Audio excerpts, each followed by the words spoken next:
Milenio 3, lo sabéis de sobra, es un programa donde caben muchos mundos. Mundos que nos interesan y nos inquietan.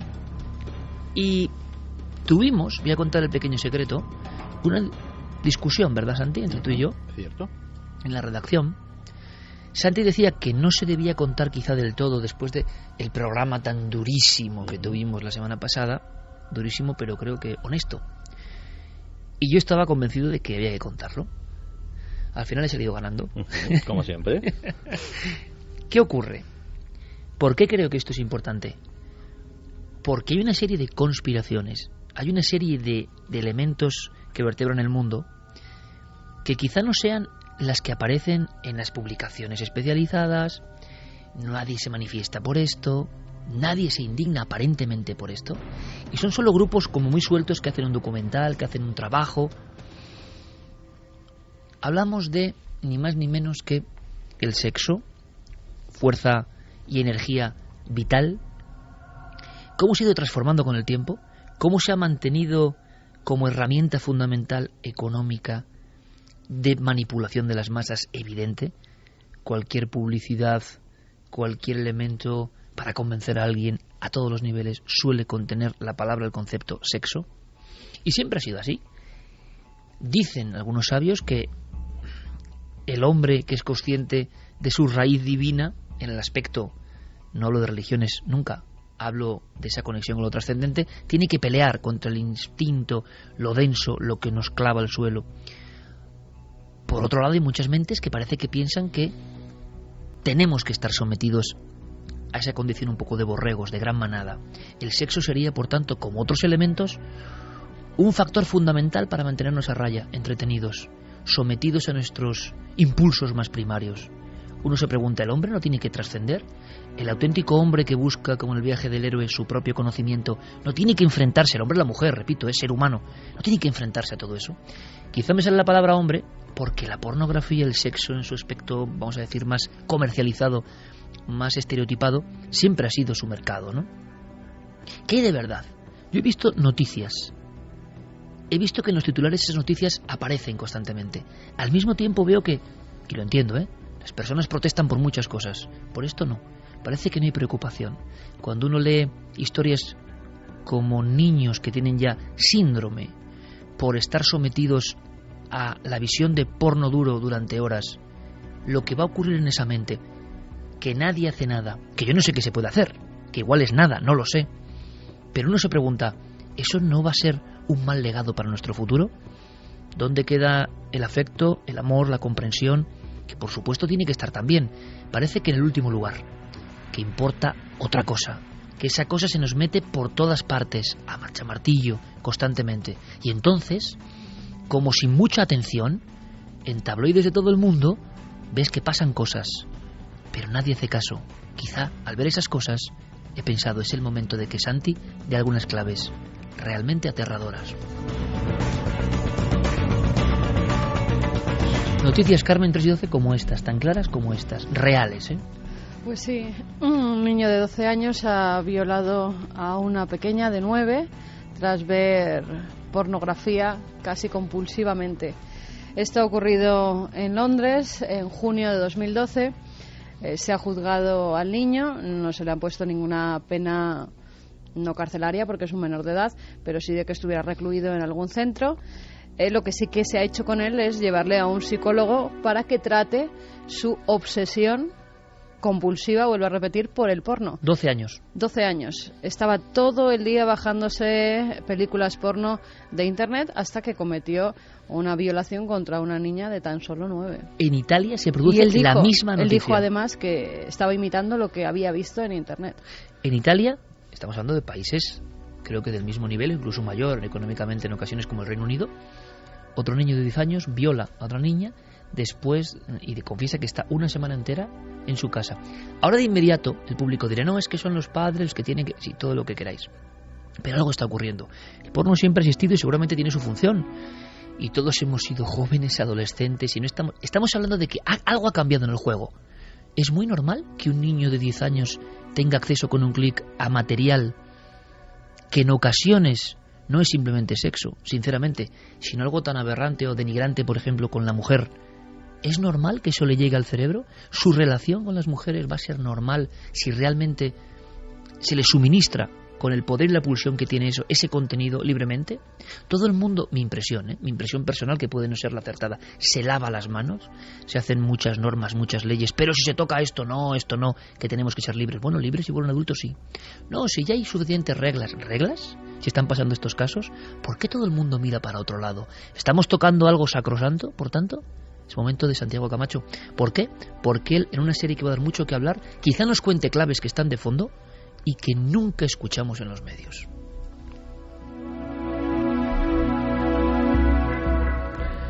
Pues como siempre, muy acertadamente recordabas esa serie que hicimos sobre la alimentación. La alimentación es una parte fundamental de lo que somos como seres humanos, forma parte de nuestras necesidades, y creo que deberíamos efectivamente hacer otra serie sobre cómo la industria, hablamos de cómo la industria pervierte esa necesidad de la alimentación, cómo nos intoxica, cómo nos controla a través de esa necesidad de la alimentación. Pues hay otra necesidad, que es el sexo, que también forma parte de nuestra condición de seres humanos, y que la industria, las industrias, no solamente la industria del porno, utilizan con fines que no son exactamente confesables. El sexo, a fin de cuentas, pues es algo de lo que todos tenemos una opinión. A quien no le gusta el sexo, a fin de cuentas, yo creo que es un compendio de lo que somos los seres humanos. Puede ser desde meramente divertido hasta completamente sublime, pasando por todos los estados intermedios. También puede ser terrible, también puede ser violento, también puede ser un arma de agresión y también puede ser un negocio. Pero sobre todo, si hay algo que es actualmente, es omnipresente. Y eso es algo completamente inédito en la historia de la humanidad. Somos la sociedad más sexualizada de todos los tiempos.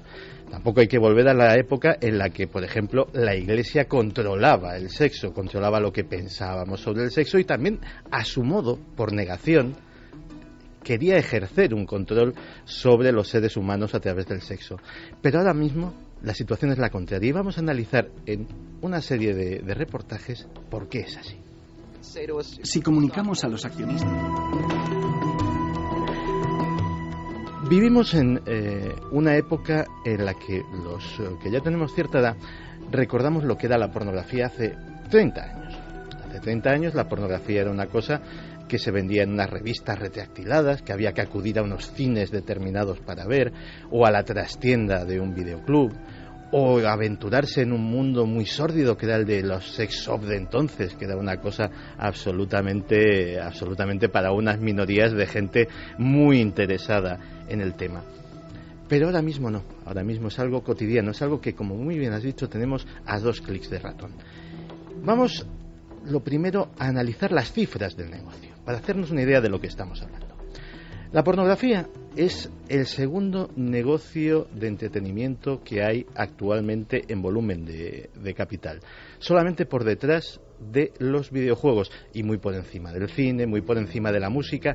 De hecho, el nivel de ingresos es comparable a si uniésemos todo el deporte profesional más toda la industria de la música, y aún así lo superaría.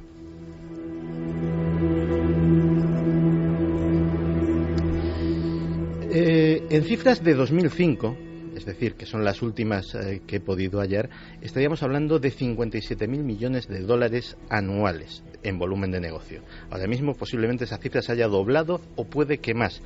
Para hacernos una idea de lo que supone esto, pensemos que, por ejemplo, en un país que vive para la industria del entretenimiento, como es Estados Unidos, las 3 mayores cadenas de televisión, la ABC, la CBS y la NBC, entre las 3 apenas facturan 6.000 millones de dólares, es decir, apenas un 10% de lo que sería esto. Para hacernos esta idea, digamos que en un negocio que tampoco, bueno, tiene que ver bastante con el sexo si lo pensamos, que es el de los hoteles, los vídeos pornográficos facturan más que el contenido de los minibares. Es un negocio mayor que ese. Uno puede decir, bueno, pero a esto se le podría poner límite, a lo mejor, pero aquí estamos hablando de una tarta de dinero enorme. Vamos a escuchar a Jason Tucker, que Jason Tucker tiene una historia fascinante. Nos va a hablar sobre los hoteles y el sexo, pero él mismo tiene una historia fascinante de por sí. A él lo contrataron una serie de famosas empresas de distribución en Internet para que hiciera un estudio de por qué la pornografía facturaba tantísimo y cómo ellos, que vendían libros y vendían discos y vendían este tipo de cosas, pues podían aprovecharse de ese conocimiento. Jason Tucker, que trabajaba en una consultora, hizo su estudio y lo vio tan claro que dejó la consultora, dejó el informe y se dedicó él mismo a la industria de la pornografía online, y ahora mismo tiene una fortuna personal que supera los 15 millones de dólares. Pues vamos a ver qué nos dice de esto de los hoteles, por ejemplo. Si comunicamos a los accionistas que tenemos previsto sufrir pérdidas por valor de 60 millones de dólares porque no vamos a permitir ese tipo de contenidos en nuestros hoteles, pero que confiamos en que conserven sus acciones, de hecho queremos que compren más, aun sabiendo que perderemos 60 millones de dólares, ¿cuál cree que sería su reacción?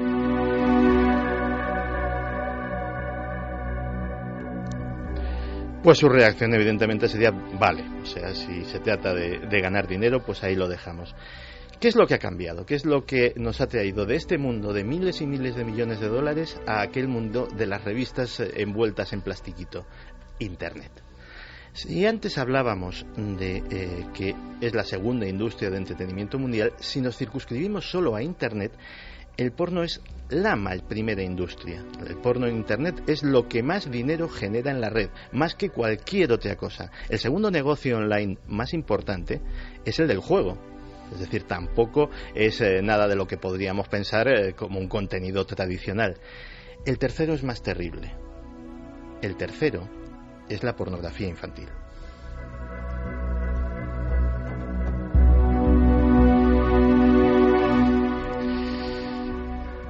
¿Hasta qué punto ha modificado la red la pornografía? Pues pensemos, por ejemplo, en el auge de servicios de pago como PayPal o de fenómenos nuevos como los famosos Bitcoin, las monedas digitales. Si no hubiese existido pornografía, posiblemente estos proyectos jamás hubieran prosperado y jamás hubieran tenido la dimensión que tienen actualmente. Hacían falta medios de pago fiables y sobre todo anónimos. Fíjate que había una anécdota sobre American Express. American Express prácticamente ha abandonado el negocio del porno. Tenían un problema, y no por una cuestión moral, sino por un problema técnico. Resultaba que, claro, te suscribías a un servicio de pornografía, pagabas con tu tarjeta American Express, eso se veía reflejado en tu saldo, llegaba tu mujer, veía la carta a final de mes y decía, bueno, ¿y esto qué es? Y claro, el señor inmediatamente decía, esto no es mío. Esto no tiene absolutamente nada que ver conmigo. No es lo que parece. Voy a llamar a American Express y decir que este pago me lo han cargado porque esto no sé de quién será ni quién me habrá colgado esto. Y American Express se encontraba con cientos y cientos de incidencias de este tipo al día que le provocaban un trastorno enorme en su funcionamiento. Así que dijeron, bueno, aquí se puede ganar mucho dinero, pero es que con todo esto estamos perdiéndolo. Así que vamos como compañía a abandonar completamente el negocio del porno. Así surgieron esos nuevos medios de pago alternativos. Los Bitcoin tienen además el añadido de que, por ejemplo, hablamos de ese enorme volumen de negocio que supone esa pornografía ilegal, esa pornografía infantil. El 90% de esa pornografía infantil se paga en bitcoins. Estamos hablando de una moneda que una vez tú adquieres tu Bitcoin, eso desaparece del escrutinio público, nadie sabe qué haces con ello, nadie sabe que eres tú el que está pagando, nadie puede relacionarte con ese método de pago, y así se genera un mercado que anualmente mueve, piensan las autoridades como la Interpol, más de 4.000 millones de dólares.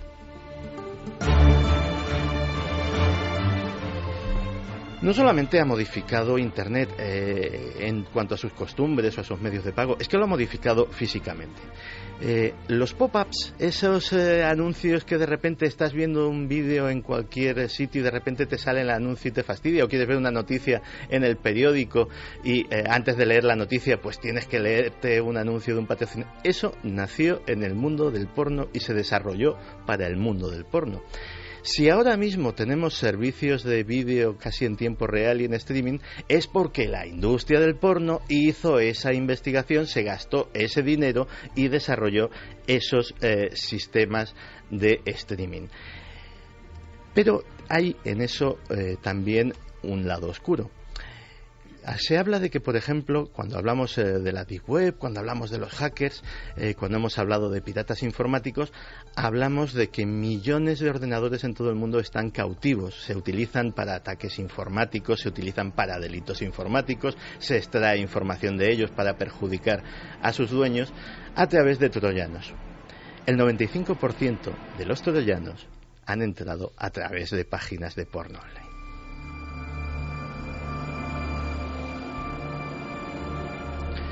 Pero bueno, uno puede estar más o menos de acuerdo, pero estamos hablando de una industria completamente legal que saca su dinero y que obtiene sus beneficios. Pero cuando todos empezamos a hacernos preguntas y empiezan a surgir cosas muy extrañas, es cuando vemos el caso, por ejemplo, del chaval este que habéis comentado hace un rato. Yo no me lo imagino comprando bitcoins ni cogiendo la tarjeta de crédito de sus padres para acceder a unos vídeos porno. ¿De dónde lo sacaba? Es que hay muchísimo, la mayoría, del porno gratis. Y el porno gratis, exactamente de dónde sale. Porque yo puedo entender que una persona quiera suscribirse a un servicio, bajarse sus vídeos, etcétera, etcétera. Pero si esa página no gana absolutamente nada, ¿dónde está el negocio? ¿Dónde está la trampa? En muchos casos estamos hablando efectivamente de páginas trampa en las que están insertos esos troyanos y su único fin es utilizar el sexo como cebo para que entres y por debajo esa página web se va adueñando de tu ordenador. Pero en otros casos la historia es mucho más grave y mucho más sórdida.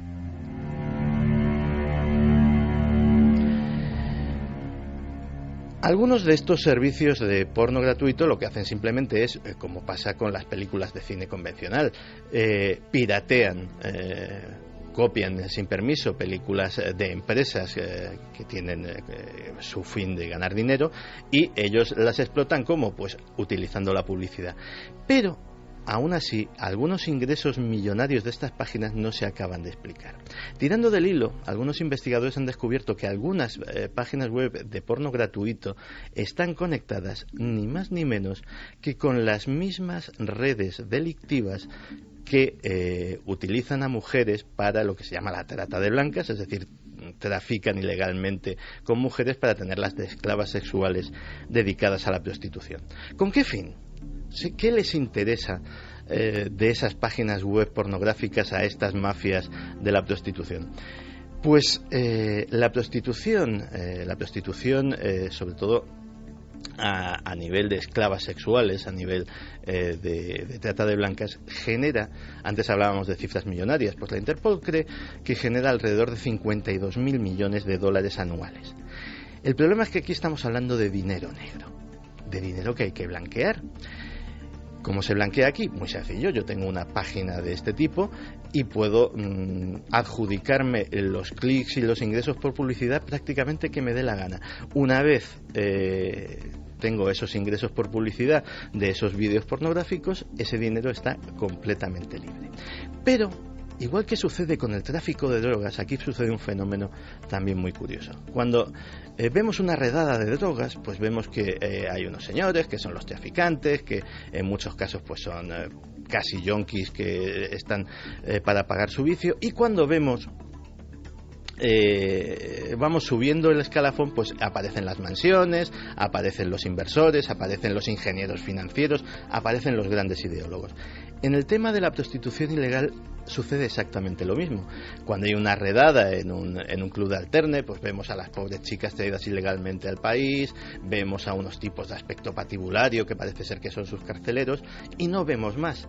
Pero más arriba hay inversores, hay gente que pone el dinero, hay gente que pone los medios y hay ideólogos.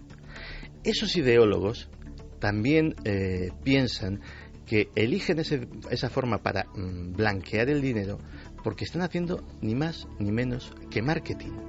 Están generando un mercado, están promoviendo la demanda de su producto.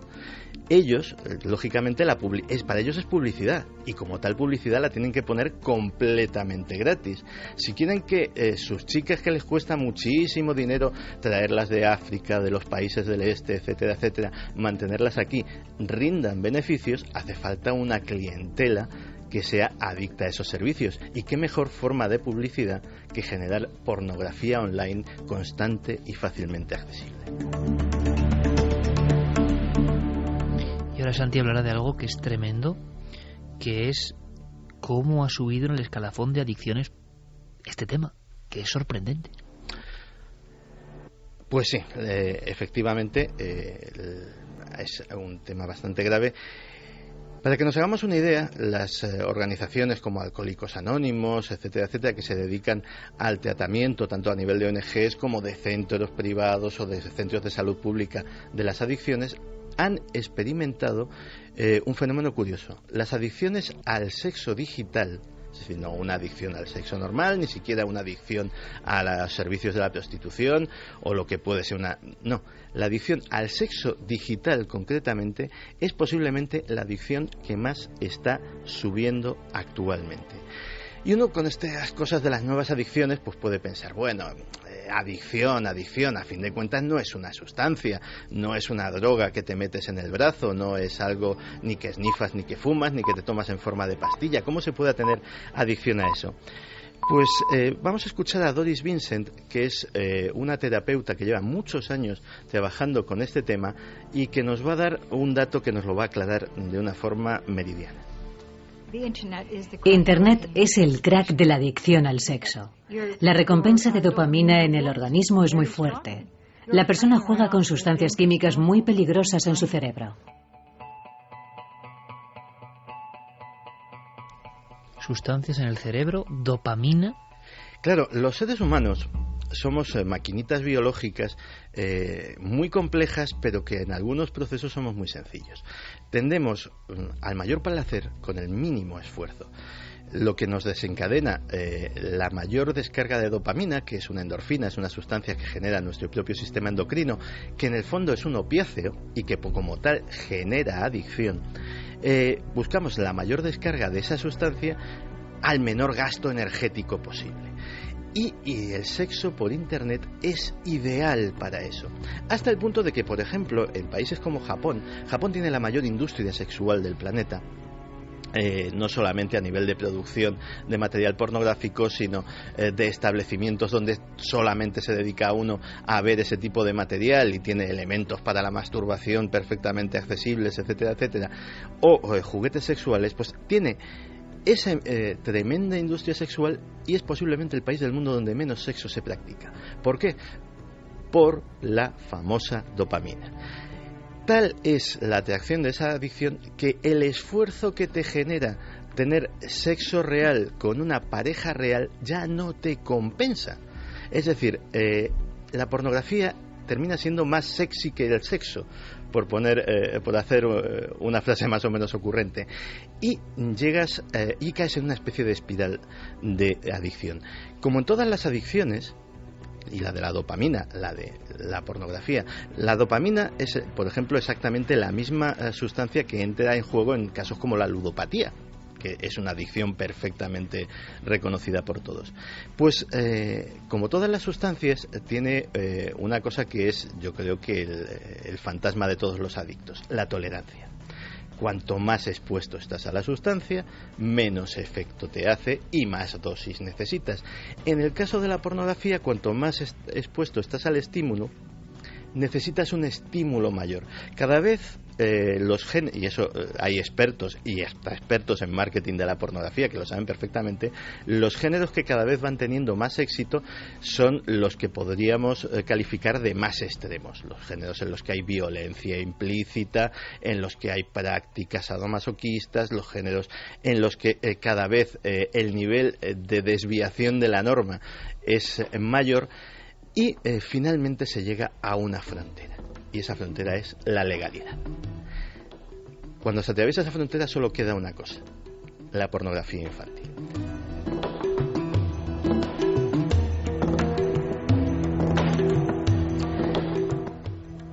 Ha habido gente y hay estudios complicados de hacer, pero que en el fondo se han hecho sobre las personas a las que se ha detenido o que han acudido voluntariamente a tratarse porque tenían un problema de adicción a esa pornografía infantil, con un resultado curiosísimo. A muchos de ellos, a un altísimo porcentaje, ni siquiera les gustan los niños, ni siquiera se sentían sexualmente atraídos por los niños. En esa espiral habían llegado a que la droga última, la más dura, la última que ya les hacía efecto, porque ya por debajo de eso nada les estimulaba, era precisamente ese tipo de pornografía ilegal, la que les daba el subidón añadido del riesgo. 3:74. Vamos a dejar respirar a Santiago Camacho, que lleva un buen discurso, aterrador discurso en mi opinión. Nadie tiene nada en contra de las industrias del entretenimiento. Quiero dejarlo claro, que cada uno haga las páginas que quiera, que hable del sexo como quiera, lo tenemos ahora a todas horas, pero y nadie está en contra en sí del concepto. Ahora, cuando Santi, como siempre, enseña la tramoya de las cosas, uno empieza a pensar, ¿quién dirige esto? Habrá de todo, pero ¿qué rama dirige esto del sistema? ¿Se pretende algo con esto? La pregunta es el emborricamiento, porque ya no es embrutecimiento, ¿no?, del género cada vez es mayor, el sometimiento a una serie de productos cada vez es mayor. A mí un sabio maestro hace mucho tiempo me dijo, esa energía, la que desprende, energía densa del sexo evidentemente, que por cierto, y lo hablábamos en la redacción, hace no mucho tiempo también había sexo absolutamente sagrado. Primero creaba la vida en ocasiones, es decir, había un concepto, seguramente para los prehistóricos, del acto más sagrado que se puede hacer. Muchas religiones creen el sexo como algo poderoso, de conexión con lo divino, y de pronto se transforma en una moneda de uso común, pero cada vez con elementos evidentemente, quien me venga aquí con libertades es que no hay ni diálogo, en el sentido de evidentemente más vejatorias, más delictivas. ¿Qué está pasando? ¿Qué está ocurriendo? Y la industria del entretenimiento, o, digo yo, poderes más oscuros, desde luego están muy contentos con el resultado. Nadie, yo no he visto en ningún medio que se hable de estos casos de niños sometidos a esta adicción, que nadie hace nada y que está habiendo problemas.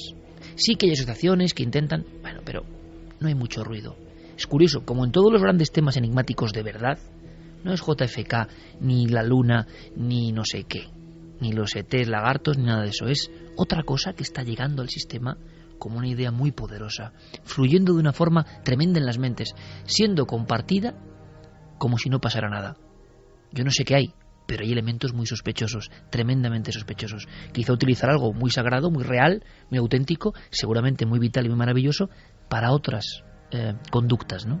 Me gusta mucho, damos ese respiro a Santi, saber qué opináis. Pues mira, Miguel dice, nunca pensé que el porno llegaría a darme miedo. Palmira, en mi opinión, se trata de animalizar a la gente a toda costa y desde más temprano, de que más temprano empiecen a consumir porno, pues mucho mejor. Coco Fernández, hemos pasado la represión y el control a ser prácticamente el primer contacto con la otra persona sin ni siquiera conocer su nombre. Hasta el jamón de pata negra cansa si lo comes todos los días. Siguen fomentando los instintos más básicos del humano y lo aceptamos. Dos mensajes que van en la misma dirección, podéis opinar en cualquier momento. Hoy además tenemos una porción de mujeres que no es la habitual en estos programas y también estamos aquí divididos, ¿no? 3 y 3, luego Fermín y Noel, pero el asunto es que ya hilan fino y cada uno tiene su opinión libre como debe ser, pero animalización. Yo digo, lanzo, no lo sé. ¿Interesa a alguien que el ser humano, con más medios que nunca a su alcance para su evolución y su trascendencia, ser mejor, sea todo lo contrario? Atrapado en la esfera de lo más animal, en vez de tender a lo trascendente, volvemos al animal. ¿A alguien le interesa? ¿Somos nosotros mismos libremente? Son preguntas curiosas. Santi Cruz dice, si el porno infantil aparece como de los más consumidos, este mundo, esta sociedad no va muy bien encaminada. Miguel Ángel Cabral, es difícil imaginar el impacto emocional tan brutal que sufre la mente limpia, inocente y en formación de un niño cuando entra en contacto con esos contenidos pornográficos. Su desarrollo queda trastocado de forma probablemente irreversible. Y esto ocurre por dos factores: la inmersión en el modo de la vida digital desde pequeños y la facilidad de acceso gratuito a estos contenidos, una combinación explosiva. Ángel Garrido, ¿por qué de los libros más vendidos es uno tan patético y oscuro como el de las sombras de... ¿Y lo deja? todos sabemos de qué habla. La huida dice: yo no soy ninguna beata, pero veo que vivo en una sociedad hipersexualizada, obsesionada con el sexo en todos los ámbitos. Hasta para vender unas lentejas han de ser sexys. Recuerdo un niño de 6 años al que cuidé. Su padre se dormía viendo porno y él lo veía solo. Ese niño metía mano a las compañeras y a mí misma, una adulta, y dibujaba escenas sexuales y violentas. Con 6 años. Me asusta tener hijos en un mundo así, aunque suene a topicazo. Rubén Sánchez dice: de una industria sin principios como es el porno no puede salir nada bueno, menos en manos de un niño. El lado malo de las tecnologías: con un clic se tiene acceso a cientos de archivos porno. Porque, oye, repito, el entretenimiento para adultos debe existir, ha existido siempre, seguramente. O sea, en Pompeya tú y yo hemos visto lascas, frescos donde que ya se veían escenas, prostitución y demás, y eso siempre ha acompañado al hombre. Pero ahora la pregunta que lanzamos es: si a alguien le interesa que nuevas generaciones, que nadie haga nada, tengan acceso desde el inicio a un contenido que cualquier psicólogo o psiquiatra diría que no es el más apto, es más, que genera unas transformaciones interiores complicadísimas, ¿no? Más mensajes. Ángel Garrido dice: es verdad que cualquier página que abres a veces vienen anuncios porno, y con mi sobrina delante para ponerle unos dibujitos y ahí estaba la pornografía. Esto no es la primera vez que pasa, ¿eh? Mucha gente que ha estado buscando anuncios y de cosas para niños y de repente sale porno. De Real Tweet dice: todo lo que se prohíbe atrae más. Los padres de hoy en día le dan un PC a su hijo sin saber en qué lo usan. Todo para que no molesten. Raúl dice: con la excusa de la protección infantil nos pedirán DNI para entrar en cualquier web y servicios secretos dando palmas. Pablo: no interesa hablar de esto porque es el opio del pueblo para manipular lo que hacemos y pensamos. Y Daniel Polinario dice: qué brutalidad, es que un niño de 12 años no debe ver películas porno, por Dios. Claro, no debe ver, y muchas personas se escudan en: no, es responsabilidad individual de cada padre. No lo sé. No sé si algo está mal hecho, como tantas cosas en el mundo, ¿no? Si algo no queda claro, ¿verdad? Ahora, de inmediato hay personas que, yo, sociedad hedonista donde las haya, yo mi placer individual, que no me piden a mí, que no tenga yo más molestias por ver el porno, aunque haya niños que lo vean y violen, pero que yo no tenga molestias. Curioso, ¿no? Bueno, ahí está la balanza. Santi, rematamos el tema, porque tendremos más episodios. Lo rematamos precisamente hablando de lo que empezábamos a hablar, del porno y los niños. No de la pornografía infantil, sino de la relación de los niños con el porno. Sonia Thompson es una trabajadora social canadiense que hizo un estudio sobre el acceso de los niños de Canadá a la pornografía. Y curiosamente las conclusiones que sacó encajan muy bien con lo que nos dicen nuestros oyentes. Una vez que los niños de Alberta alcanzan la edad de 13 o 14 años, el 75% de ellos ha visto pornografía en la red. Y 1 de cada 3 de todos los chicos de 8º grado que participaron en el estudio habían visto pornografía en Internet demasiadas veces para contarlas. En algunos países el acceso a la pornografía por primera vez en Internet está cifrado en los 10 años, de media. Básicamente estamos hablando de países muy desarrollados en los cuales un chaval tiene un smartphone desde muy pequeño, tiene acceso a uno o varios terminales de Internet desde su propio colegio o desde su propia casa hasta en su misma habitación y lógicamente pues todos hemos ido al colegio y lo que antes era una revista que te caía desde los chavales mayores y iba rodando hasta que terminaba pues a lo mejor en un curso mucho más pequeño, pues ahora es un rumor que mira esta página web que tal y tal y tal, y resulta que efectivamente pues tienes a chavales de eso de 10 años viendo porno con relativa asiduidad. No hay estudios, es decir, lo que no hay es estudios de los efectos porque el fenómeno es tan reciente y estamos hablando de efectos a larguísimo plazo, es decir, cómo va a afectar eso a sus relaciones posteriores, cómo va a afectar a su sexualidad. Claro, porque también lo que se ve no es lo que se veía en nuestro tiempo, te quiere decir, hay un proceso de degradación del contenido. Mira, cuando hablábamos antes de, y no solamente porque los contenidos sean cada vez más extremos, que lo son, sino porque el porno es que la gente no se da cuenta, o muchos de los espectadores no se dan cuenta de que es fantasía.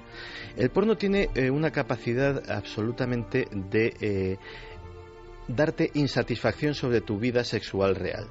Porque, evidentemente, no todos nos relacionamos con supermodelos y con superatletas, no todos tenemos acceso a sexo de una manera indiscriminada, y no todos tenemos parejas que acceden a un abanico prácticamente infinito de alternativas sexuales. Con lo cual la gente ve a su pareja o a sus potenciales parejas, a las que dice, ya ni me acerco a esta buena persona, y se frustra, dice, no, yo lo que quiero es lo de las películas, yo lo que quiero es lo que veo en internet. Y eso es lo que explica, por ejemplo, esa dejación del sexo en Japón, lo que hablábamos antes. La gente, cuando decimos dejación del sexo, es que ya ni las propias parejas japonesas practican el sexo. Cada uno puede estar viendo porno en su habitación y obrando en consecuencia. Es decir, estamos hablando de un mundo que se está poniendo muy raro, y el que dude de estas palabras le invitaría a ver un documental brillante en su factura, que se llama El Imperio de los sin sexo, que habla de la situación precisamente de las relaciones y de las emociones en Japón. Y solo un último corte, que es el de Francis Emilius. Francis Emilius es una terapeuta que precisamente nos habla de esto, de cómo puede afectar a las relaciones entre las personas. Si no recuperamos los sentimientos en las relaciones, vamos a perder una generación de las relaciones personales. Habrá más relaciones rotas, más violencia en las relaciones, y el sentimiento de soledad irá a más. 3:44, con este corte lo dejamos aquí, Santi. Impresionante, yo creo. Es un contenido, este sí que es un contenido outsider, a contracorriente hasta de los conspiranoicos. Eso es lo interesante, poner en jaque hasta los propios conspiranoicos, que a muchos les gusta mucho que toquemos ciertos temas siempre que toquen el mismo son. Ahora, cuando tocan cosas más profundas, el instinto humano en juego. Imagino que Enrique Chazarra, que es papá como yo, estará aterrorizado en este momento, ¿no? Claro, es que bueno, el tema de por sí ya es terrorífico, y cuando eres padre pues te toca algo más de cerca, ¿no? Ves el mundo de otra manera. Porque parece increíble, pero hay elementos muy creíbles, ¿verdad? Claro, no, además lo que ha contado Santiago, vamos, es aterrador, ¿no? Y siendo padre, lo que dices, ¿no? Eso, lo ves de otro punto de vista más cercano. Es increíble lo que está pasando, pero es que además no solo es increíble lo que pasa, sino el poco caso que se le hace. Es como, hay una sensación de Pilatos, yo me lavo las manos, quizá porque hay mucho interés de fondo.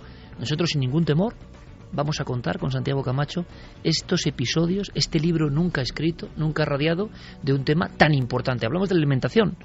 Esto es otra energía vital del ser humano. ¿Hasta qué punto se ha deformado? ¿Hasta qué punto esa frustración es una clave que se persigue? ¿Hasta qué punto todo no es tan natural ni libre, sino coordinado por quién? ¿Por el propio sistema? ¿Por el pensamiento global? ¿Por qué nos bombardean, como decía esa oyente tan amable, todo el rato? Si uno no hace esas cosas, parece que no está en la onda, ¿o qué? Cualquier espectáculo, cualquier programa, cualquiera no, desde luego, está impulsando hacia lo mismo. ¿Hay una conspiración o somos muy exagerados? Ahí están los datos. Santi va a dar datos. Y la opinión la vuestra en vuestras casas. Va a ser muy interesante el trabajo, Santi. Gracias, como siempre. Y la próxima vez que hablemos de esto, no sé si será la próxima semana. Será.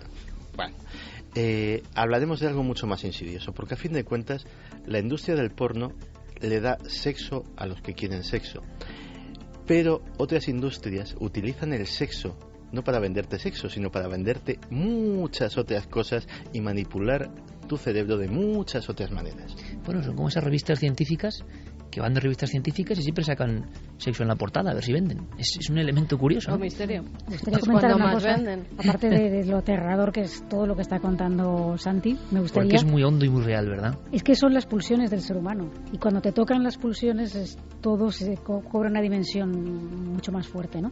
Pero yo quería hacer, fíjate, las revistas estas famosas que decía desde los años, hace 30 años y demás, no hace mucho vi el título de una revista de estas, y con el título lo digo todo, ¿no?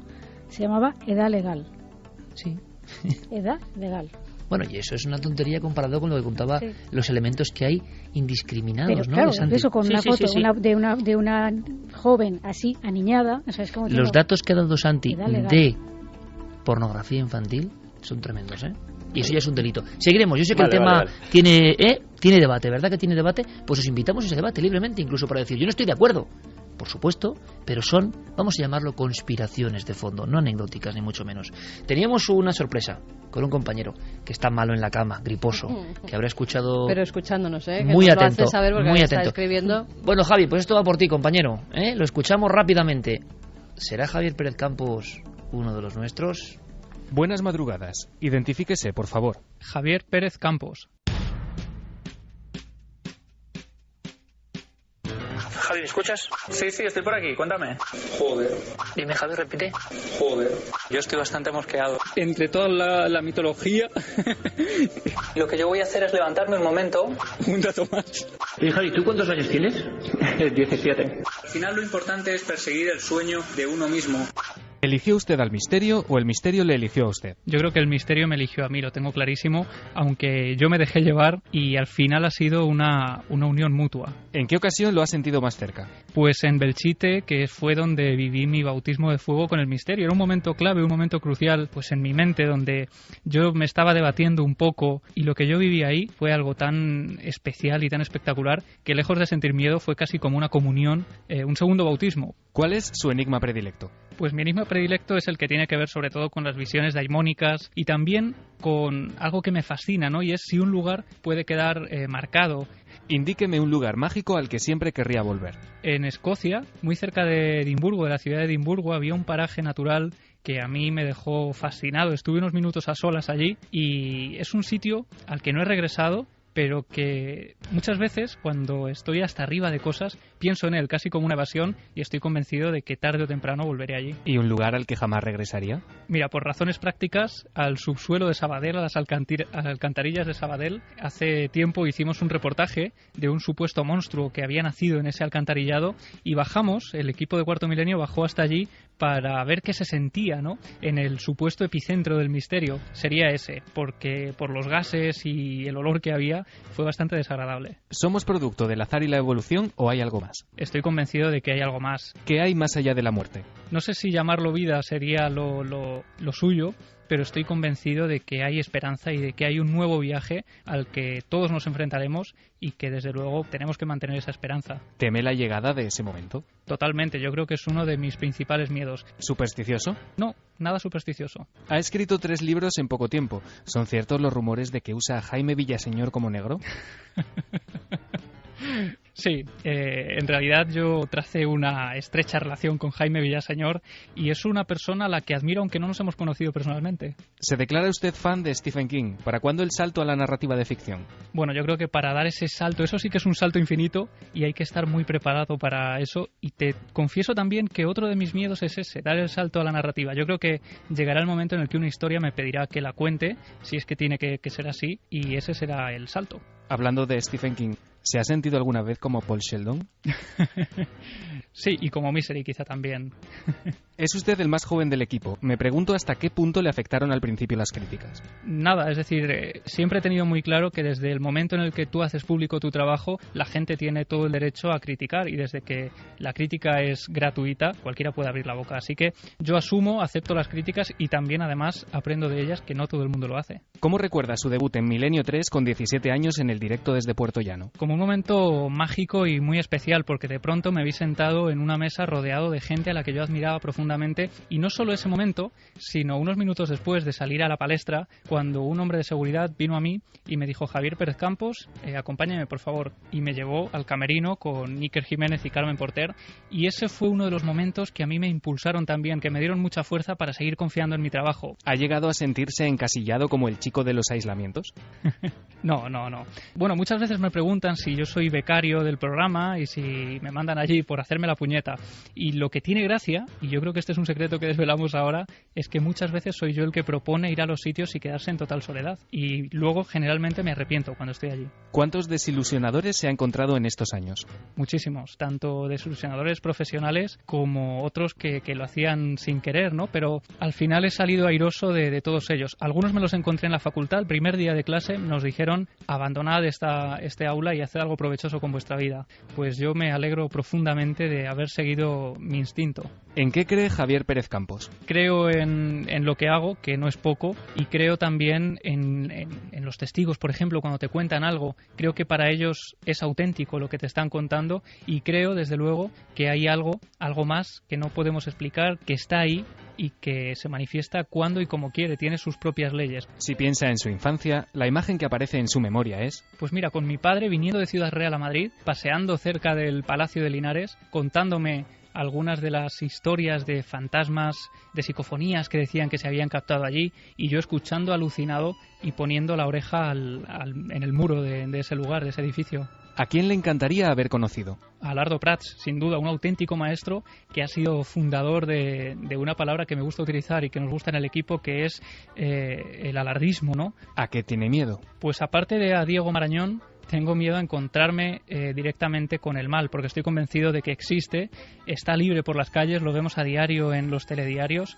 y es algo que me aterroriza, ¿no? Que tanto yo como alguien de mi entorno pueda de repente convertirse en el objetivo de esos demonios humanos, ¿no? Un libro y una película. Un libro, sin duda, Enigmas sin resolver, de un tal Iker Jiménez, y una película, Big Fish, de Tim Burton, que me parece que tiene ese espíritu auténtico de lo que nosotros perseguimos, ¿no? Un pintor y un músico. Pues un pintor, mira, Van der Weyden, y un cantante, Manolo García, porque creo que tiene una filosofía de vida muy auténtica, cree en lo que hace también, como todas las personas a las que admiro, bueno, y su música, desde luego, es pura poesía. Acabemos con un vicio confesable. Pues un vicio confesable es que soy consumidor absoluto de libros de segunda mano, estoy además enganchado a las páginas web de compra de libros de segunda mano, sobre todo especialmente a las revistas y a los boletines casi marginales que ya no se ven por ninguna parte y que me encanta perseguirlos hasta que me hago con ellos. Gracias por su colaboración. La identificación ha sido completada con éxito.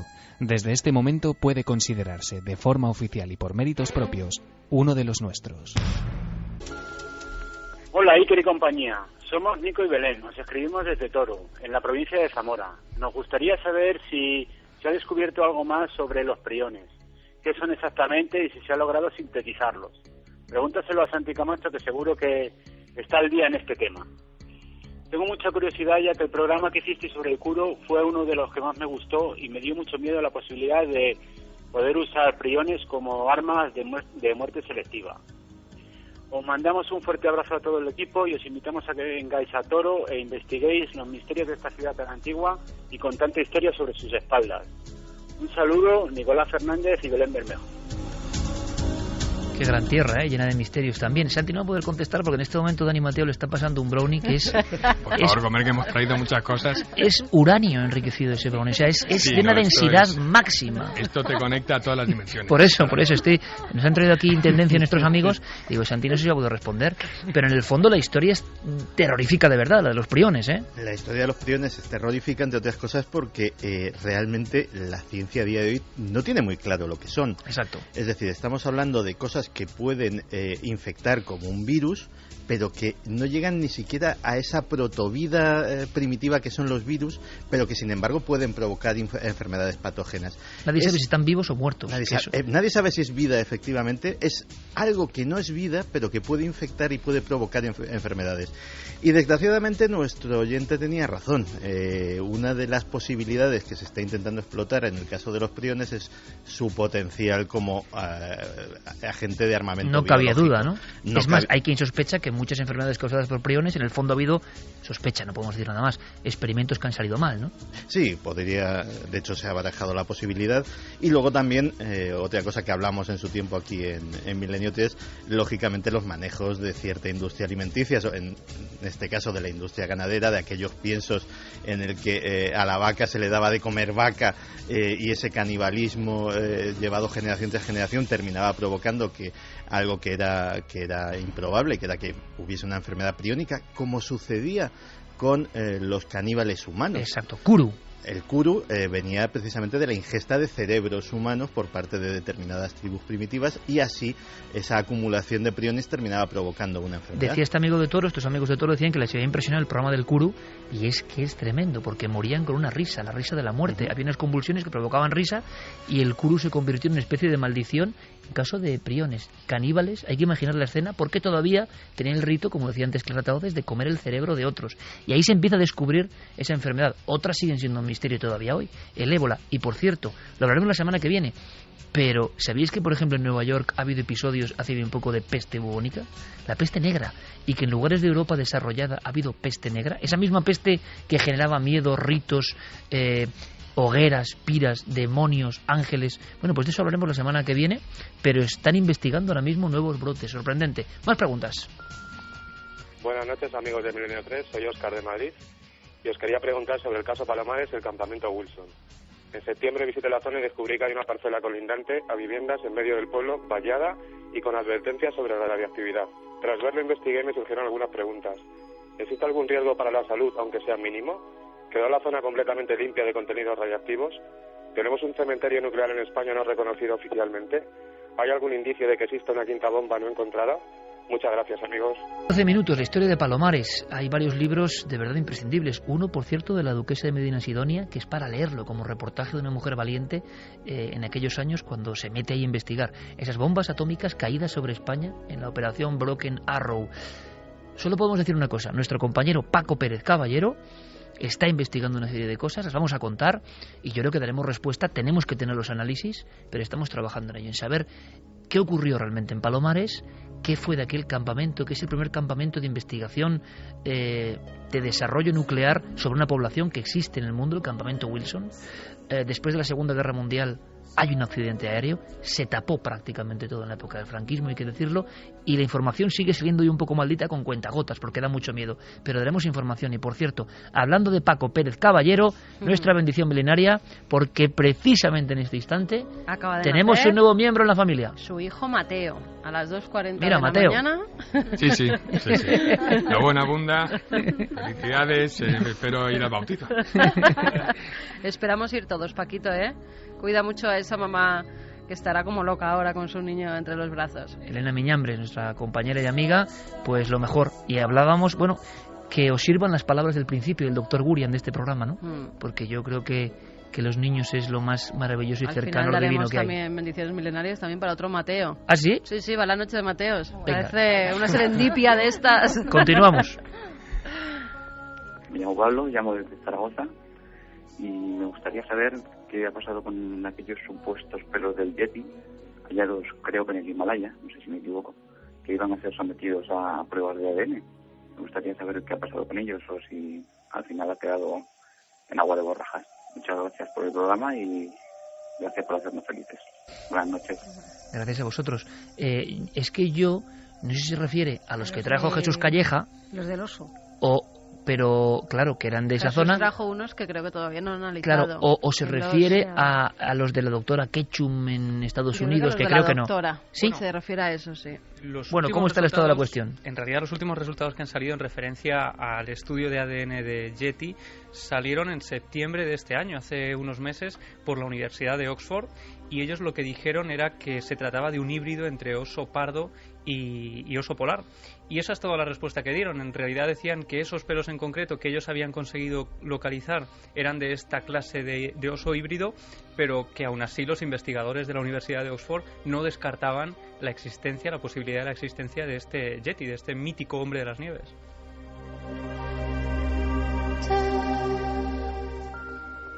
Hola, buenas noches. Soy Rubén de Madrid y quería preguntaros sobre un libro que leí hace unos años en los que decían que en Titanic había restos de Tutankamón relacionados de alguna forma con Tutankamón. Bueno, tanto como Tutankamón no. Claro, ha habido ahí una mezcla de elementos, sí, ha habido ¿no? una mezcla un tanto extraña. Sí que es cierto que en el Titanic se embarcó no una momia, sino la parte de arriba del sarcófago que cubre a las momias, es decir, la parte que va pintada, con la que se enterraban los sarcófagos, la que cubre al muerto, que no es la que da más momia miedo, por en cierto. sí. A la gente le impresionan las momias. Bueno, que es peor otro sería efecto... llevar ahí un muerto momificado pero en te pleno digo una viaje cosa, y a que mí luego me se hunda el impacta barco. mucho más las cabezas de sarcófago que la momia, ¿eh? Porque hay algunas que son tremendas. Joder, alguna momia egipcia Sí. de estas chungas Yo que... es mi opinión. Ahí está el muertito de verdad, Es el mi resto opinión. es una, pero una el otro, pintada. Ya.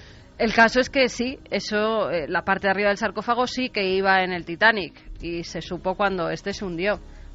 Que se relacionó eso y se contó una leyenda con la maldición. Podía haber afectado y que es hubiera más, provocado el no hundimiento solamente del eso, Titanic. dijeron que la momia fue rescatada en uno de los botes salvavidas, que la momia llegó a Nueva York, que se metió en otro barco para ser trasladada a Egipto y que ese otro barco se hundió. Bueno, todo eso ya es leyenda urbana. Hay que tener cuidado además y, Clara, tú que estáis haciendo un fenomenal trabajo en Más Allá, cada vez es más difícil también cribar la información porque determinados contenidos, por ejemplo, el efecto Lázaro, ¿no? Vuelven a sacarlo, hablando de Egipto, descubierta la ciudad de Heraclión bajo las aguas, pero es que esto se descubrió hace 6 años. ¿Por qué está saliendo ahora y está siendo retuiteado por todos los medios de comunicación? Los moáis de la isla de Pascua tenían cuerpo. Bueno, sí, tú lees Torgeller de la Cuacu, año 56, y salen ya los moáis con cuerpo. Es decir, y de repente, que es el nuevo misterio al que nos enfrentamos, una noticia que es tomada, por eso, efecto resurrección, es repicada por todos los medios, ya no nacionales, mundiales. Bueno, no entendemos muy bien por qué pasan estas cosas, pero están pasando constantemente. Hay que intentar defenderse y cada vez es más complicado y más difícil. Y ahora que se acerca a los inocentes, mucho cuidado con las bromas. ¿Vuestro tema preferido? ¿En general? ¿Del misterio? Sí. Pues si es que yo soy muy del lado luminoso. Y muy conspiranoico. Muy conspiranoico. Muy de Santi. Muy de Santi Camacho, ¿no? Sí. Yo soy muy de Santi, entonces en todo veo... Porque además estoy convencido de que es verdad. Una que es clara para ti. Mira, yo... una cosa que me encantó fue escuchar en un programa que no tenía nada que ver con el misterio, que era el programa de mi actual jefe Tony Garrido, en los 40 principales. Buen amigo de esta casa. Y pues de... Tony Garrido pues tenía un programa que se llamaba Asuntos Propios e invitó a JJ Benítez. De esto hará, pues yo acababa de empezar en el intermedio, se hará pues 3 años. Y una tarde yo iba hacia el intermedio y estaba entrevistando a JJ Benítez y le pregunto: JJ, tú que siempre sabes lo que hay detrás de las cosas, ¿tú crees que detrás de esta crisis que estamos viviendo en Europa hay algo o es todo un cúmulo de desgracias? Y respondió JJ: mira, es que te lo diría, pero te vas a reír. Y dice: hombre, no, venga, hombre, que no me río. Pero que parecía un chiste. No, es que si te lo digo te ríes. No, venga, no me río. Dice: muy bien, pues ¿te lo puedo decir entonces? Sí. Dice: pues mira, detrás de esta crisis están los de siempre. Están los putos gringos. Eso se oyó en Radio Nacional una tarde. Pero no me extraña, porque Juanjo lo ha mantenido siempre, ¿eh? O sea... Pero a mí me encantó. Y claro, a Tony se le escapó una risa. Hombre, Juanjo. Dice: bueno, me lo ves, ya te he dicho que te ibas a reír. Esta gente intenta 100 al cabo del año y le sale media. Pero la que le sale muy bien. Elena, ¿y tú? A mí me gusta mucho... en general, habla no de sé, es tus que me visitantes. siento un poco presionada. No. A ver, sí, es cierto, a mí me gusta mucho el misterio, en general. En general. Y es cierto que el tema de entes, espíritus, figuras fantasmagóricas, casas encantadas... Dicho y hecho, pues enseguida vamos a ir con una cosa de esas que serio? trae Javi Pérez. Hombre, aquí dicho y hecho. Pero antes... Es que has tenido alguna experiencia, Elena. Algún Seguro. día nos lo contarás. Sí, se ha tenido 1000. Es que me da mucha envidia. A mí nunca me pasa nada. Bueno... El día que te pase a lo mejor prefieres que no te hubiera pasado. No. Yo creo que sí que le ha pasado también. Sí, me ha pasado una. Con Elena, pero gracias a Elena, ¿lo ves? Bueno, pero al final es que rascamos un poco y todos los personajes célebres también tienen sus encuentros con el misterio. Lo que pasa es que luego las investigaciones, igual es como Clara, ¿no? Que es un poco imán ahí para traer Eso es una leyenda urbana que me estáis poniendo encima. No, pero es que es verdad. Bueno, yo os pido que en los siguientes minutos estéis muy atentos. Santi lo va a comprimir. Hicimos una primera parte delicada y polémica la pasada semana. Lo decíamos, son conspiraciones que van más allá incluso de la conspiración. En estas es difícil no creer, sino que parece que nos influyen a todos. Ni siquiera es cuestión de gobiernos, o sí, no lo sé. Santi Camacho, segunda parte de su más seguramente polémico dossier.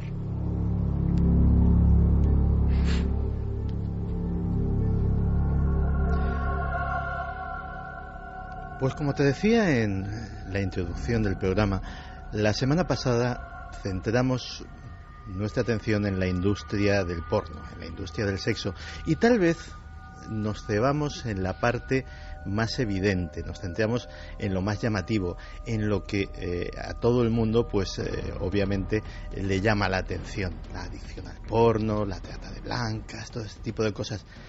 Pero, como te decía, ¿y si esto no fuese la causa de esa hipersexualización de la sociedad que estamos tratando, sino fuera simplemente una consecuencia, una industria que ofrece una mercancía porque existe una demanda? Y si esa demanda existe, ¿cómo se ha creado?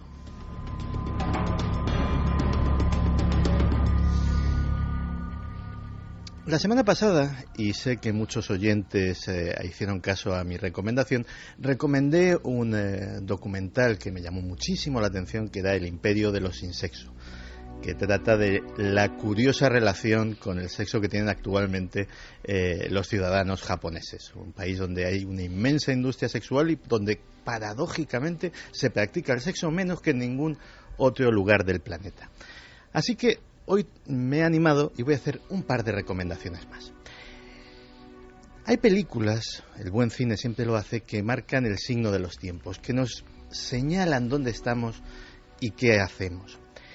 En 2011 se estrenó una película, Shame, que es una auténtica obra de arte que pasó injustamente desapercibida por la mayor parte del público, pero que retrata una realidad que existe. Su protagonista era un hombre exitoso socialmente, con un gran trabajo, con un gran puesto, le salía absolutamente todo bien, pero en su vida personal había algo que fallaba.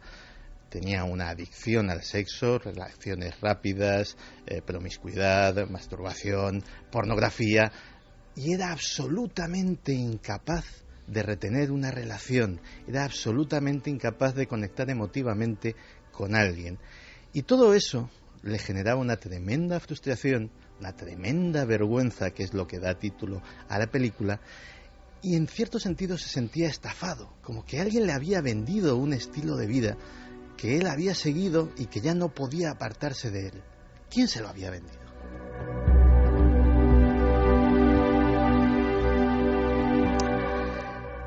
La respuesta puede estar en la otra recomendación de esta noche. Son los documentales de Adam Curtis. Adam Curtis es un gran sociólogo y un gran director de documentales que trabaja esporádicamente para la BBC, y para la BBC hizo una serie de documentales, una de ellas se titula La Trampa, en la cual mantiene una tesis y la documenta muchísimo con innumerables testimonios, datos históricos. Es prácticamente imposible encontrarle un pero a su argumentación, y su tesis es absolutamente escandalosa. De hecho, llama mucho la atención que le hayan dejado hacer una serie de programas en una televisión pública haciendo este tipo de argumentaciones. Y es la siguiente: desde el final de la Segunda Guerra Mundial hasta nuestros días, las modas, las tendencias, los movimientos, absolutamente todo, desde el Tea Party, los neocon, hasta los hippies y el integrismo islámico, nada ha nacido de una forma espontánea. Todo ha sido diseñado, todo ha sido concebido desde think tanks, desde fundaciones, desde consejos de administración. Todo ha sido manipulado para que estemos exactamente aquí, en Pakistán, en Noruega o en Nueva York, como alguien quiere que estemos.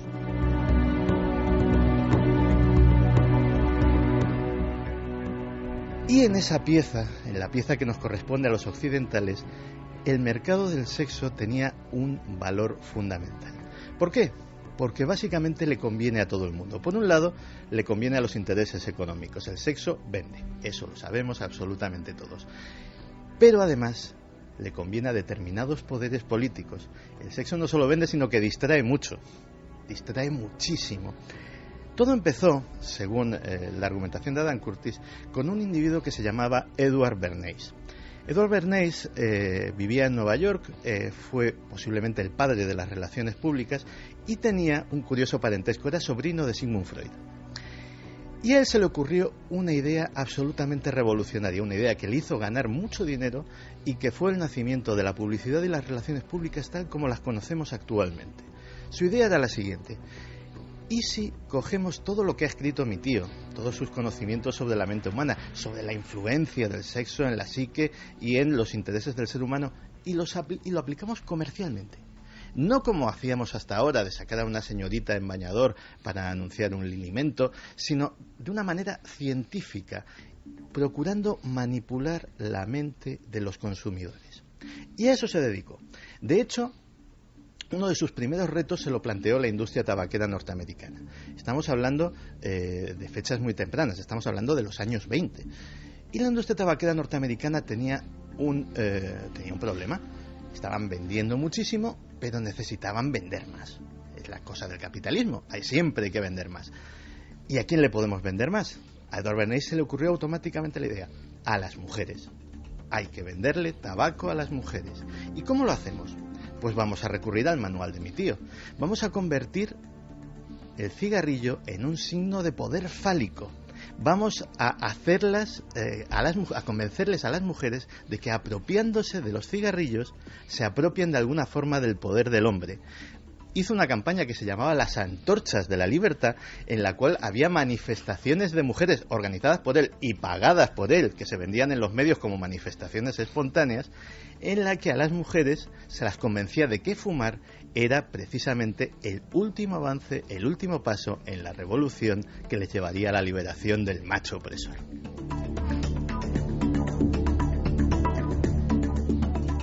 Con el tiempo, cuando ya Edward Bernays ya fue historia de la publicidad, la cosa se fue sofisticando aún más. Se gastó muchísimo dinero en estudios psicológicos para determinar qué era lo que podía hacer que la sociedad de consumo siguiera funcionando, y siguiera funcionando a una velocidad cada vez más rápida. Y se llegó a otra conclusión: la sociedad de consumo solo depende de una cosa, de la insatisfacción. Cuanto más insatisfecho esté el ciudadano, cuanto más insatisfecho esté el consumidor, más vamos a vender, porque más va a querer para llenar ese vacío de insatisfacción. ¿Y dónde se le puede hacer más infeliz, dónde se le puede hacer más insatisfecho? A través del sexo.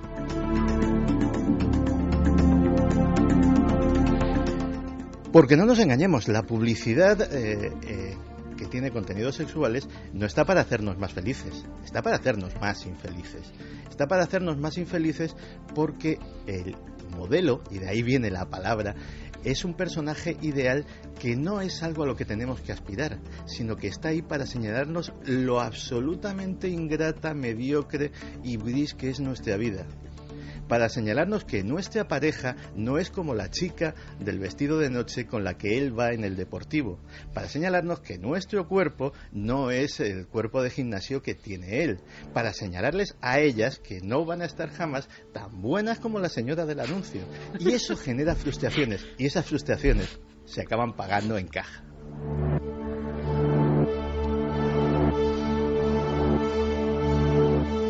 Por otro lado, esto que ha revertido en importantes dividendos en la industria, prácticamente ha sido utilizado por todas las industrias del entretenimiento. Básicamente, la publicidad le saca su rendimiento, pero se lo ha descubierto la música en época relativamente reciente, se lo ha descubierto la industria del cine casi desde siempre, se lo ha descubierto la televisión, se lo han descubierto hasta los videojuegos. Prácticamente todo el mundo ha descubierto el truco más viejo del mundo. Con sexo se vende cualquier cosa.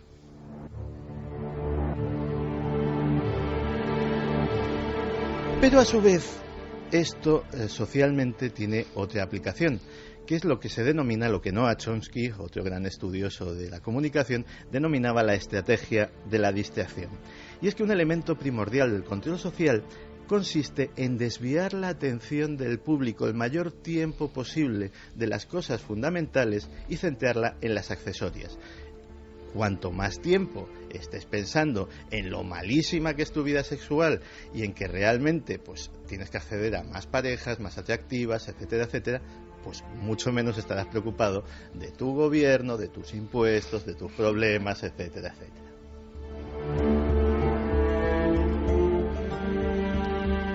Las consecuencias, pues recientemente se ha acuñado un término que no es mío, que es el de hipersexualización de la sociedad.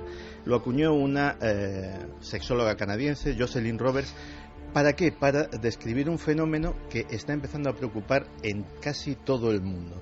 Instituciones de Reino Unido, de Estados Unidos, de Australia, de Alemania, de casi todo sitio, menos de España, no se sabe muy bien por qué, están preocupados por un fenómeno que es precisamente la reducción del espacio de tiempo que dura la infancia. Cada vez los niños son niños durante menos tiempo. Está estudiado, no es un alarmismo que yo me acabo de inventar, cualquiera lo puede investigar por su cuenta, y los datos son preocupantes. En nuestro país, y hay países donde la situación es mayor, en nuestro país se calcula que 1/3 de las personas tiene su iniciación sexual actualmente a los 14 años o menos.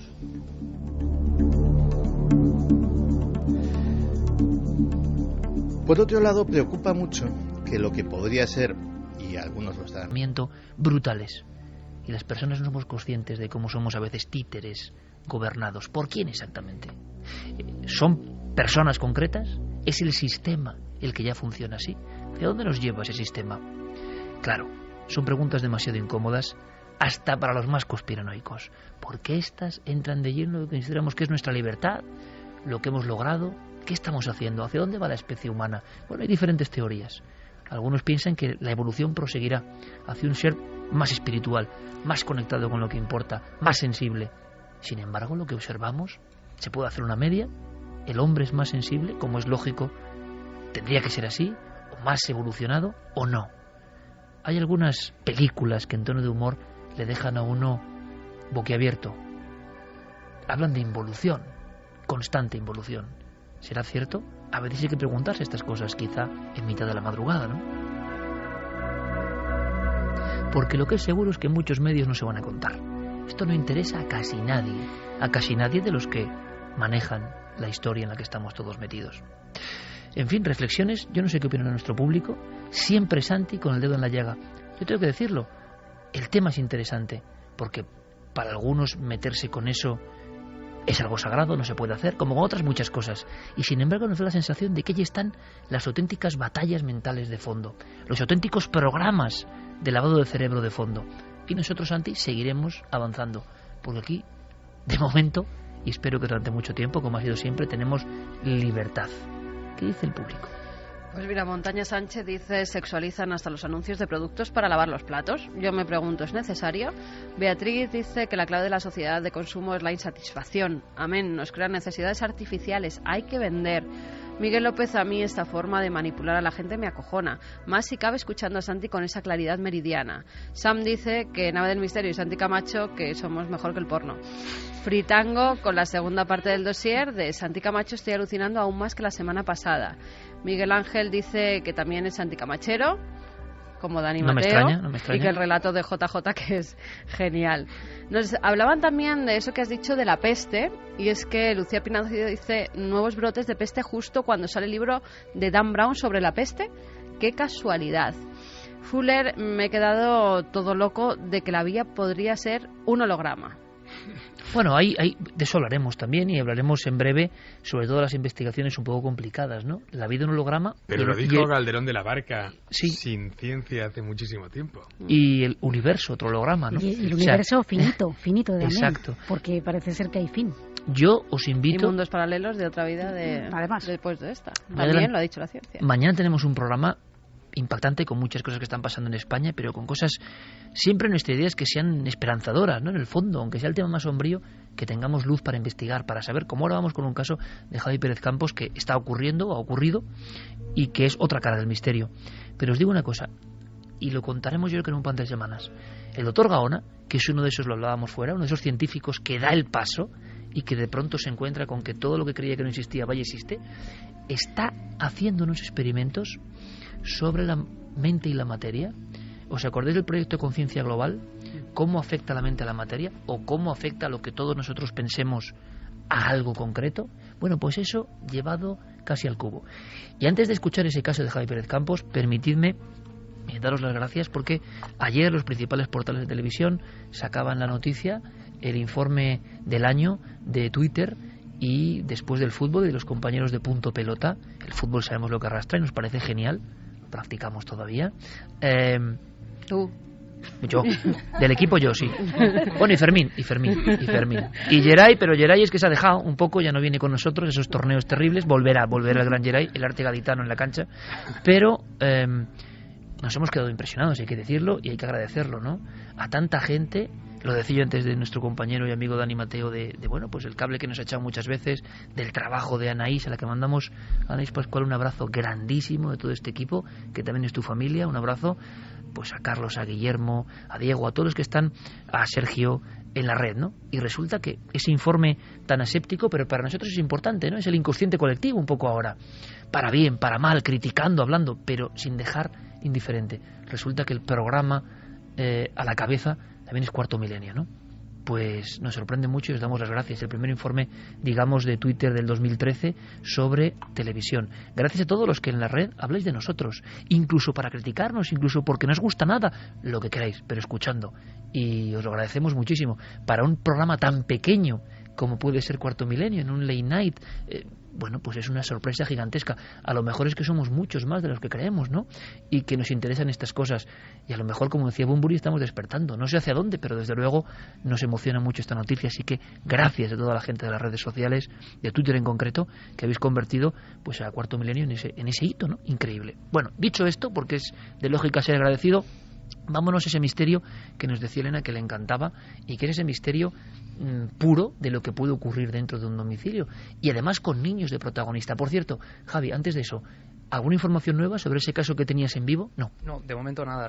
Sobre todo porque, bueno, por respeto un poco a esta joven que lo estaba pasando francamente mal. Está más tranquila. Claro, ella está más tranquila, no está escuchando el programa, por supuesto, para no sugestionarse, sí, ni quiere hablar de ello para no autosugestionarse también, y bueno, ha preferido pues dedicarse a otras cosas. Está en el salón, desde luego, y decía que va a pernoctar allí. Por lo menos mañana llegan sus compañeros, volverá a estar acompañada, pero es que lleva 2 días sola y son los 2 días en los que, como comentaba, se ha intensificado el fenómeno. Bueno, ¿vamos a Galicia? Sí. Venga. Y es curioso porque en el fondo lo que se ve tiene que ver con el arquetipo del que hemos hablado antes, muy propio de Galicia además. Javi, cuéntanos. Sí, porque en esta sección, donde damos voz a testigos que han vivido cosas extrañas, hemos hablado mucho del sexto sentido de los niños, si ellos son capaces de acceder a una realidad que está ahí, pero que nosotros no somos capaces de ver o de entender o de percibir, y sin embargo están todos esos casos que, como decía, pues parecen evidenciar que efectivamente los niños tienen acceso algo que está ahí, ¿no? En ocasiones incluso ofreciendo datos que con un archivo o que recurriendo a la propia historia familiar acaban corroborándose. En este caso, Manuel escucha pues sorprendido la historia de su hijo Alejandro hace solo unos días, cuando regresaba el niño del colegio. A eso de las 7 de la tarde están haciendo los deberes y el padre le dice que vamos a apagar las luces de los pasillos porque, bueno, tenemos que ahorrar energía. Y es entonces cuando el niño saca una información tremenda a raíz de una frase: es que a veces hay gente en el pasillo. Y hablando así medio entre bromas, de que se pusieran a hacer los deberes y demás a niños, le digo, porque como aquí en Galicia ya anochece muy pronto, le digo, apagarme las luces de los pasillos, no me las tienen encendidas, que gastamos. Y me dice el niño, sí, pero es que a veces pasa gente. Y digo, ¿cómo que pasa gente? Y me dice, sí, es que el otro día vi pasar gente por el pasillo. En principio a lo mejor piensas que el niño se lo está inventando, o su imaginación, o sus historias, pero cuando me lo empezó a contar, como padre que lo conozco, veo que aparte el gesto de la cara que estaba poniendo, digo, este no me está mintiendo, este me está contando algo de verdad. Manuel nos recalcaba además que eran las 7 de la tarde. Este episodio al que el niño se refiere ocurre el lunes 18 de noviembre de este año, hace escasos días.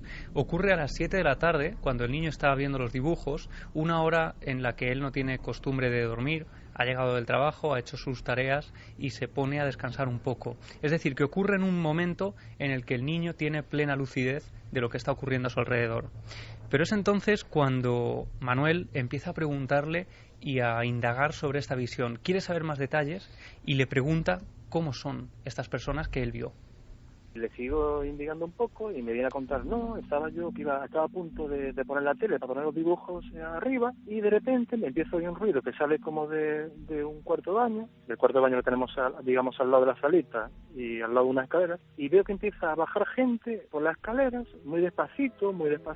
Cuando pasaron se me pasó como si hubiera pasado más de media hora, y le digo, pero esta gente te miraba, te hacía algo, ¿cómo era? Decía, no, siempre iban mirando para adelante. Y me dice, el único que me miró y me hizo así como un gesto de asustarme fue el último que iba.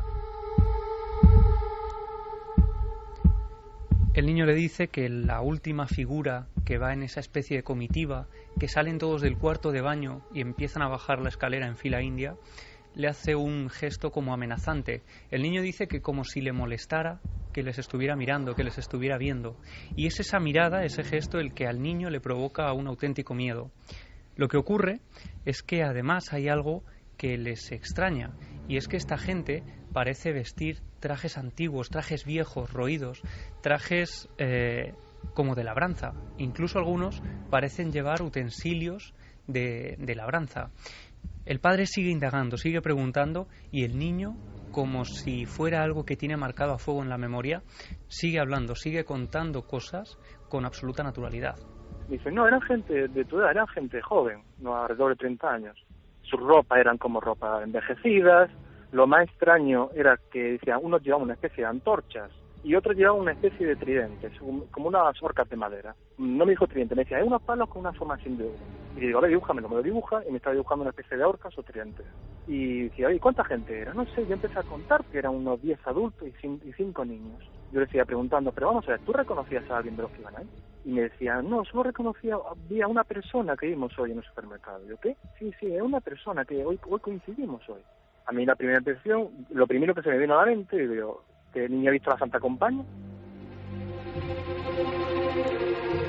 Claro, está ocurriendo en Galicia, allí hay cierta tradición de creer en esa Santa Compaña, y cuando el niño cree ver o cree relacionar a una de esas figuras con un vecino que ve en el supermercado unas horas antes, piensan que puede haber fallecido o que puede ir en esa comitiva por eso, ¿no? Por la creencia de que la Santa Compaña siempre lleva a una persona que ha fallecido recientemente.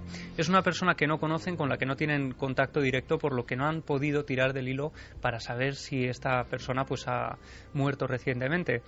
Pero lo más tremendo, Iker, es que cuando la hermana pequeña de este niño, de Alejandro, escucha lo que está contando su hermano, ella se atreve a relatar otra experiencia que también vive en su propio dormitorio.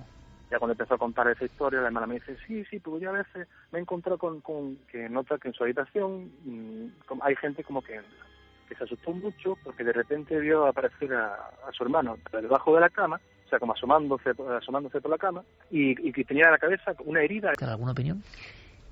Tremendo caso. La fuerza, ¿verdad? La fuerza de lo que describe el niño. No es un fantasma, es una comitiva.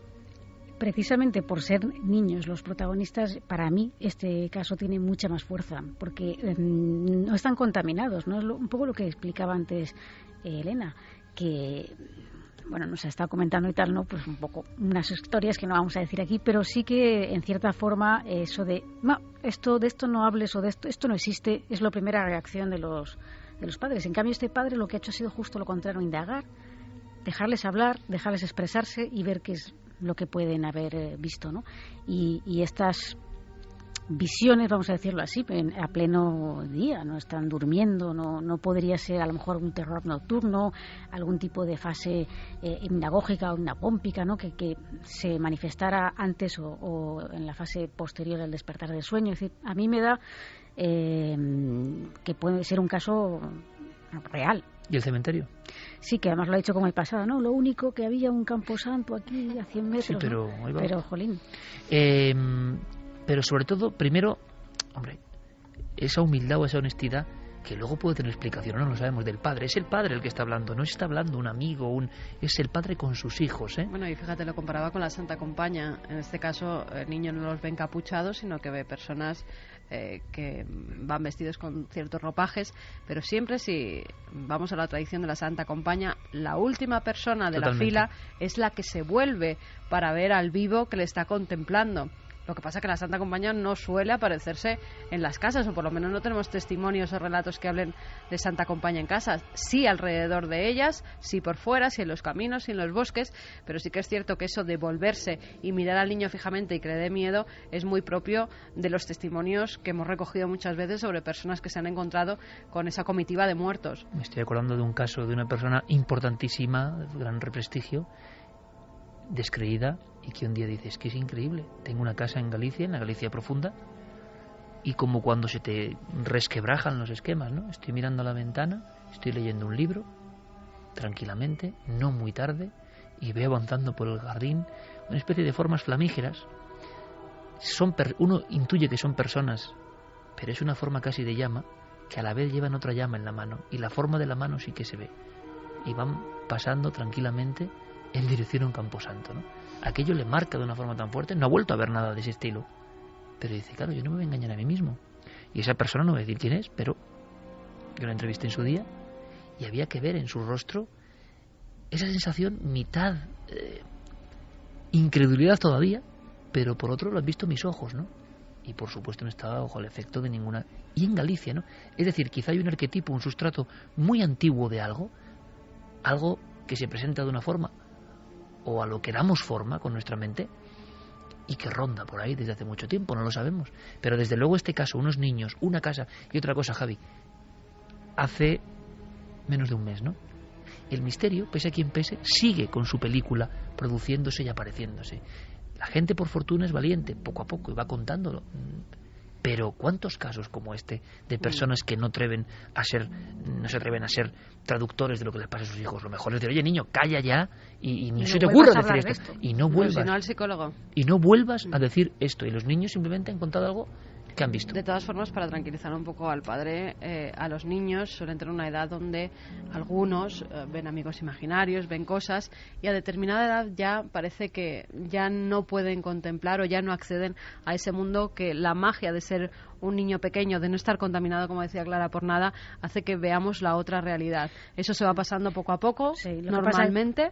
Es así los amigos imaginarios, entre comillas, pero claro, es que estos no son amigos. Sí, esto es otra cosa extraña, ¿no? Que pasa por ahí, es como una película que se vuelve a proyectar. Fermín, tenemos algo que comentar a nuestros oyentes rápidamente, ¿no, compañero? Pues así es, Iker. ¿Sabéis qué libro está considerado como el fenómeno literario del 2013? Es Espejismo, de Hugh Howey, publicado por Ediciones Minotauro, que está arrasando en las listas de ventas internacionales con más de 800.000 ejemplares vendidos. ¿Qué harías si vivieras en un mundo donde el aire que respiras pudiese matarte? En Espejismo, si no te matan las mentiras, lo hará la verdad. Os voy a leer algunos de los elogios que se han cosechado. Por ejemplo, Juan Eslava Galán ha dicho: tengo Espejismo en el estante de mis favoritos de ciencia ficción, junto a la película Blade Runner. O David Pastor, director de las películas como Los últimos días o Infectados, dice que es extraordinario. Howey crea un universo subterráneo que no querrás abandonar.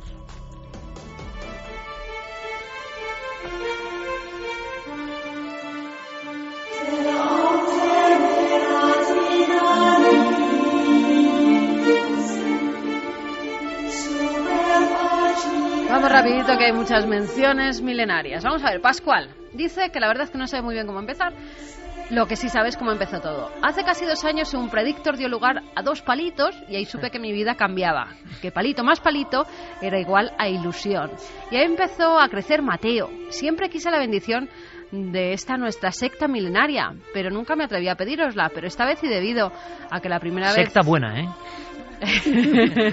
Pero esta vez, y debido a que la primera vez que sentí su patadita estaba de fondo hablando Carmen, en ese momento supe que venía al mundo un milenario. Ahora, mientras doy el vive de las 2, algo adelantado, Mateo abre los ojos y dice papá, mientras de fondo suena la sintonía de Milenio 3. De verdad que esto es muy grande. Nos dice también que le acompañamos durante el embarazo y durante el parto, que somos parte de su familia una vez, y que me vio a mí en el Xanadu de Arroyo Molinos. También es importante. Esto es paranormal también, ahí, sí. ¿no? Que cruzamos los carritos de los bebés y a punto estuve de saludarla y pedirle la bendición milenaria, pero que tampoco no quiso ponerme la bendición milenaria brete. Es en el programa. Así que hoy dice que reúne todo el valor necesario y que nos ruega que nos deis esa bendición milenaria, pero más que a Iker, que esta vez que te calles, que es el Santa Sanctorum, que me lo pide esta vez a mí, porque porque para nosotros es nuestra papisa. Toma, ahora la papisa Juana. Así, tanto Mateo como yo lo agradeceremos. Imagino que pasado un tiempo este programa se lo guardaré y se lo pondré, y cuando mi niño pregunte por qué escuchamos a esos locos que hablan de temas tan raros, le diré: hijo, tú perteneces a una congregación muy, muy especial. Además, escucha, tienes la bendición de Carmen, que es la verdadera portadora del espíritu milenario. Por cierto, que es camachista también. Nos lo decía Pascual Jiménez. Pues con qué bonita música, además, ¿eh? Pues una bendición, pero de estas grandes, grandes, grandes para Mateo, esa bendición milenaria.